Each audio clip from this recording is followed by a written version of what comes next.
Alors, dans une autre ambiance, hein, je vous parlais d'un bug bounty que vient de lancer la Yes We Hack avec le gouvernement français. Je vous laisserai regarder ça hein, sur YouTube dans les vidéos que vous pouvez retrouver. Hein. C'est 2 à 3 vidéos par jour hein, quand même. Hein. Donc profitez-en, abonnez-vous. Vous serez alerté de ces vidéos. Et donc Yes We Hack propose dans son bug bounty jusqu'à 20 000 € de prix. Hein, voilà, si vous trouvez une faille. Alors, je vous ai trouvé dans une autre ambiance, autre salle, autre musique, eh bien des pirates informatiques qui ont lancé un concours, eux aussi. Alors là, on n'est plus du tout dans le bug bounty, on n'est plus du tout dans l'ambiance sympathique, hein, soyons très très clairs. Cet espace est russophone, propose depuis pas mal d'années des concours, voilà, des concours d'écriture, des concours de tout. Et là, ils viennent de lancer un concours jusqu'au mois de mars 2024. Alors, les prix, c'est simple, hein. C'est si vous proposez le meilleur logiciel de piratage, accrochez-vous, ouais, là on parle de piratage, on parle plus du tout d'aider les gens, eh ben c'est simple, hein. Vous pouvez gagner 7 000 $ pour un super logiciel de piratage, et puis après les prix sont dégressifs.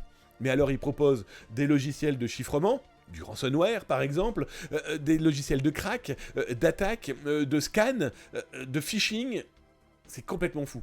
Il y a comme ça des prix jusqu'au 10e meilleur des logiciels. Alors ce qui est complètement fou, c'est que depuis là, début novembre, les participants peuvent fournir et le code source et leur programme, et ce sont les participants du forum qui votent. Je vais être très honnête avec vous, c'est 100 000 $ qu'ils ont déjà offert hein, dans d'autres concours.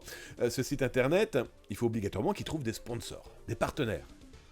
On va pas être grand clair en se disant un nouveau concours qui demande de récupérer des logiciels de piratage les plus beaux, les plus grands, les plus forts possibles contre un peu d'argent, c'est quand même pas négligeable. Y a qui derrière? Le FSB, les services de renseignement russes, un autre service de renseignement russophone, militaire, peu importe.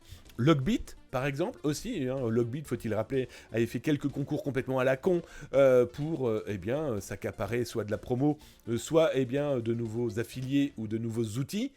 Bref, c'est pour vous dire que vraiment, ces gens-là ne s'arrêtent en rien et ne s'arrêteront pas. Et surtout, ça va leur faire un râtelier d'armes, ça va leur faire un nombre d'armes numériques pour pas très cher. Alors sans compter tous ceux qui vont voir les codes sources, qui vont voir les outils qu'ils vont pouvoir télécharger, modifier, réutiliser. J'ai peur que dans les semaines à venir, le concours s'arrête au mois de mars 2024, j'ai peur que certains outils puissent faire de gros dégâts. Soyons très honnêtes, à suivre.